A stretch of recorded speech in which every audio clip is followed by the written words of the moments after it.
இயேசுவில் அன்பானவர்களே, உங்கள் அனைவரையும் ஆண்டவர் இயேசுவின் நாமத்தினால் வாழ்த்துகிறேன். இன்றைக்கான இறை வார்த்தை உணர்வு எபிரேயர் 10:20.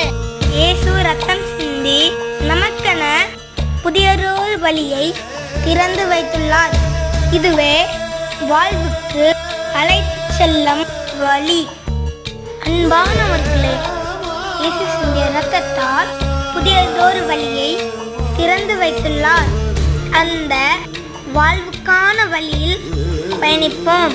ஆமென்.